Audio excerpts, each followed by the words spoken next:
와튜브, 이 시간에는 좌파 정부 때 집값이 폭등하는 이유를 살펴보겠습니다. 현 좌파 정부는 집값을 잡겠다고 정책을 펼쳤지만 오히려 집값은 폭등했는데요. 이로 인해 현 좌파 정부를 믿고 집을 사지 않았던 순진한 사람은 졸지에 벼락거지가 됐습니다. 특히 정책을 결정하는 세 축, 대통령 선거, 지방선거, 국회의원 선거를 압승했기에 집값을 잡겠다는 좌파 정부 약속을 철석같이 믿었고, 마이너로 전락한 자유우파 언론을 제외하고 공중파 언론과 좌파 유튜버들이 집값은 곧 잡힌다고 선동했기에 좌파 정부에 투표한 사람 대부분은 집값 하락을 예상해 집을 사지 않았습니다. 하지만 결과는 정반대로 나타났고, 특히 좌파 정부를 믿고 집을 사지 않았던 사람과 집 없는 사람은 집 있는 사람과 자산 차이가 더 벌어져 집 없는 사람은 열심히 살았지만 좌파 정부를 믿은 죄로 벼락거지가 됐습니다. 이로 인해 집 없는 사람은 상대적 박탈감과 배신감에 빠져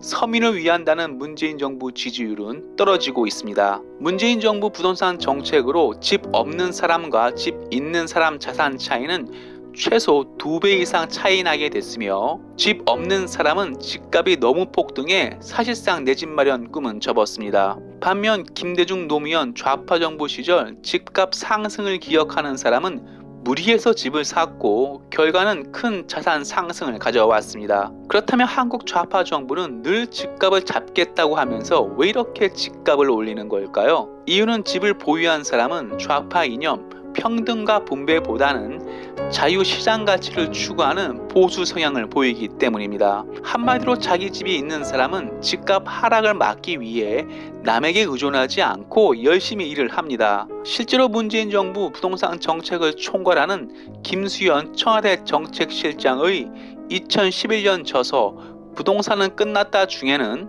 중대형 아파트가 밀집된 고소득층은 한나라당에 주로 투표했다. 그 반대의 경우는 민주당이나 야당이다.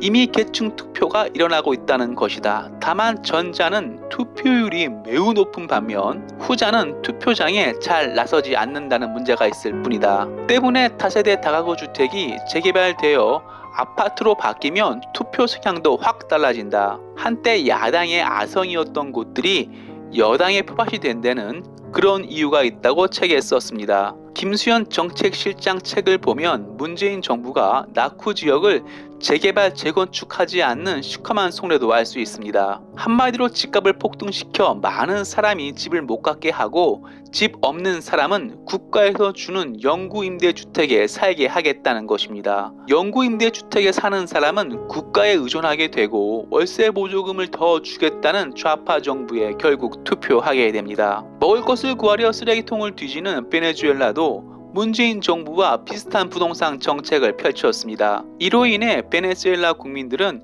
쓰레기통에서 먹을 것을 구해도 당장 보조금을 더 주겠다는 좌파 차베스 대통령 후계자 니콜라스 마두로 대통령을 지지합니다. 한국 좌파 정부 때 집값이 폭등하는 것은 정책 실패가 아니라 정권을 연장하려는 의도이기에 좌파 입장에서는 완벽한 정책 성공입니다. 가족을 위해 전 세계에서 가장 오랜 시간 일을 하는 착한 국민들이 더는 좌파 정부 부동산 사기 정책에 속지 않았으면 좋겠습니다. 임대가 아닌 자기 집에서 자식을 키우고 싶은 당연한 마음을 정부가 꺾는다면 그 정부는 북한 같은 공산주의 정부와 다를 게 없습니다. 와튜브 마치겠습니다. 유익했다면 구독, 좋아요, 회원가입 부탁합니다.